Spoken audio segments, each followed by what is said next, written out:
Ross, yours is the path less well travelled for guys making it to the top of cycling. Just tell us how you came to ride for Team Sky.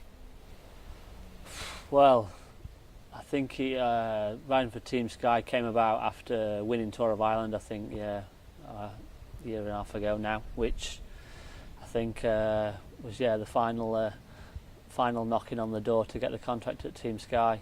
For years and years, I've been winning big international races and really knocking on the door and not getting ignored, but things just not happening for me really. And then to win Ireland and the guys that I beat out there, I think Sky were pretty impressed with that, along with maybe the rest of the cycling world.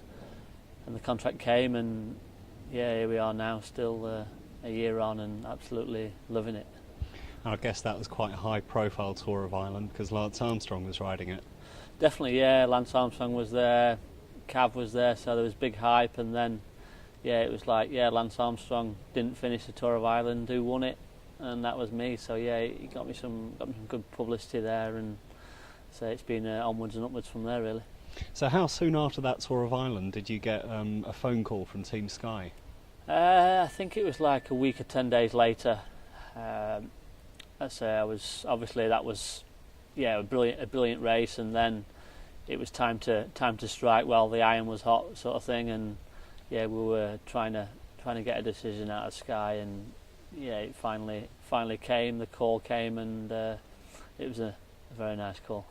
I guess actually what I should say is that you were 30 years old at the time? I think I was. It was my 30th birthday when I won Tour of Ireland. So it was a great birthday, and So. And how many years have you been a bike rider, or a pro bike rider for that matter? I'd say like 10 years. Obviously, I've been doing it for a living for 10 years, but there's been some years I've had to go back amateur and race in France and Belgium and different countries.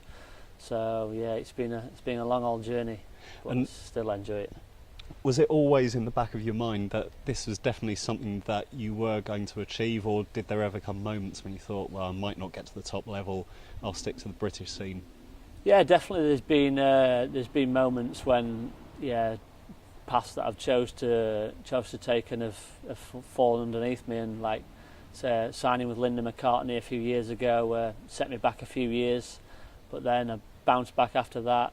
Sort of did a bit in the UK, and then when I finally decided that the UK maybe wasn't working out, I went to DFL in Belgium and then on to the States there, which the States didn't work out. And after that, my head was it was pretty.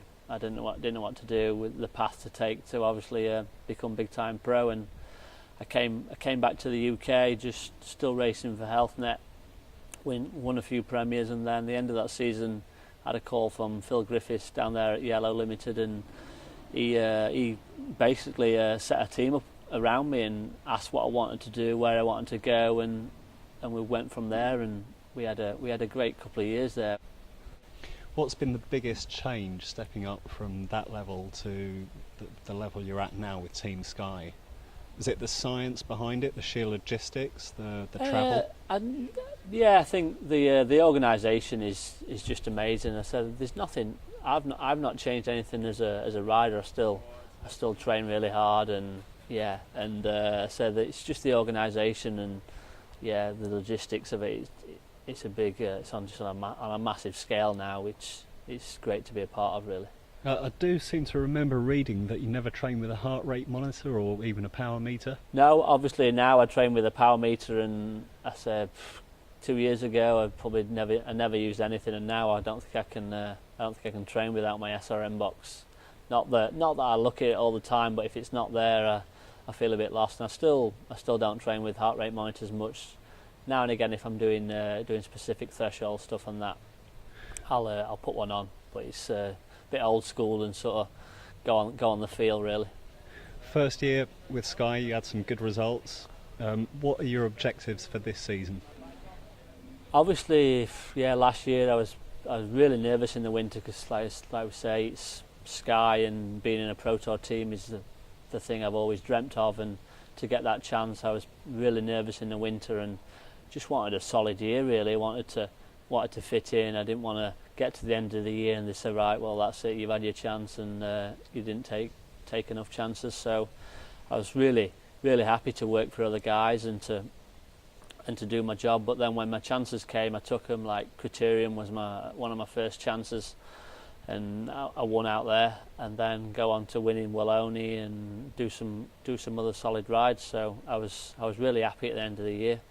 And then now, obviously, I've got the focus of doing a Grand Tour, which hopefully is going to be the Giro, and that's a really big focus of mine. And just before that is the Hilly Classics.